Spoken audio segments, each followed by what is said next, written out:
I think there are a lot of people who live with toxic parents, for real, and there's one girl I gave a tarot card reading to, who I know, she's in a very religious community, and her mom's really emotionally abusive. She's young. She actually could move out now. She's 18, but her brother's young, so she doesn't want to leave him behind. She wants to, yeah.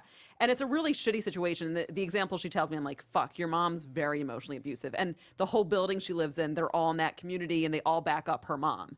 Yikes. So so there are some kids who they're like, fuck, I'm helpless. And I was one of those kids. I had, a parent that I feel like I wish I could have gotten out of there earlier, and I couldn't. So it really sucks to be helpless and in that situation.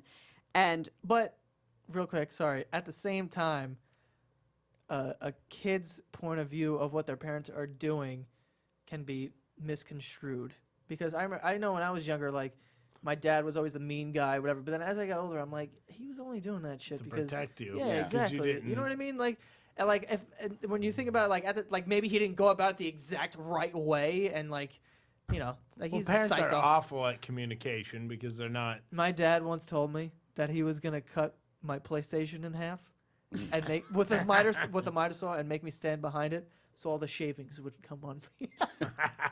That's what he said. He was going to make it rain PlayStation up in here. That's what he was trying to say. No, but like, he wasn't like abusive or anything like that. But it's like you hate your parents when they don't let you do everything that you want to do, and you're like, why won't they? All my friends are allowed to do this, but I'm not allowed to do this. Like, she's so protective, and they hear words and they just start trying to associate it with their parents for not getting what they want. Like, oh, my mom's protective, or she's mean because she does this and that. And I'm not saying that people don't have toxic parents, but it's definitely possible. Well, there's definitely a spectrum for sure. Yeah, and there are definitely some kids who have parents where they're just upset that they can't get whatever they want. Fine. Yeah. However, there's toxic parents, there's toxic kids.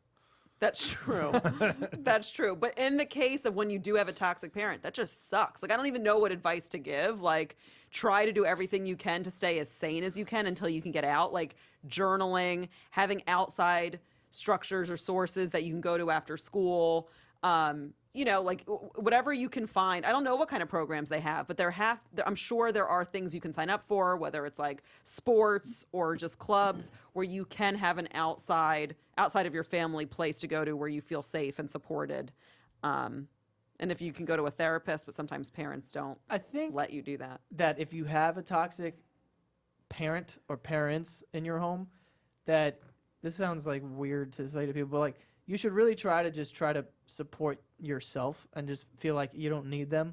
Like, you don't need these people. Like, I've caught myself doing that sometimes with certain people where I'm like, I don't need them. Don't need this. Like, I'll take care of myself. Like, when you turn 16, get a job. You don't have to ask your parents for money anymore. Like, as long as you can cut them out in certain ways. Like, I don't need to ask you for money, so you can't like hold that against me. Or, I don't like break their rules because then you don't have to have an argument with them. You know what I mean? It's like certain things that you could just prevent from having arguments with them. Almost like working the system a little bit. Kind of, to get what you want. In your favor. The old cliche of like when you talk to older people and they tell you about how they raised their siblings and, like, oh, I had dreams of doing that, but, I had to raise the kids. Yeah. Like I had to raise my brothers and sisters because, dad was abusive or whatever. It's like almost a movie cliche now. But like, sometimes you gotta just do that. But I wonder, man or like, woman up. Yeah, but I wonder, like, how, because, she's threatening to call CPS or whatever to have. How crazy is it? Like, is the mom just a drunk? Is she just verbally putting cigarettes assaulting? out Is that the kind of shit she's doing, or is she just being a mom? Like, I don't mean to turn Full House all of a sudden, but like, if this kid is feeling that, number one, she shouldn't listen to her 15-year-old friends because they don't know shit about dick. And second of all, I think that that's a great. well, that's saying that needs to be out there. Double meaning, but they both. They're true. Apply. But she should be able to, talk to her mom. I mean, I know that it's like, quote unquote, the uncool thing to do to be, close with your parents as a teenager. Yeah.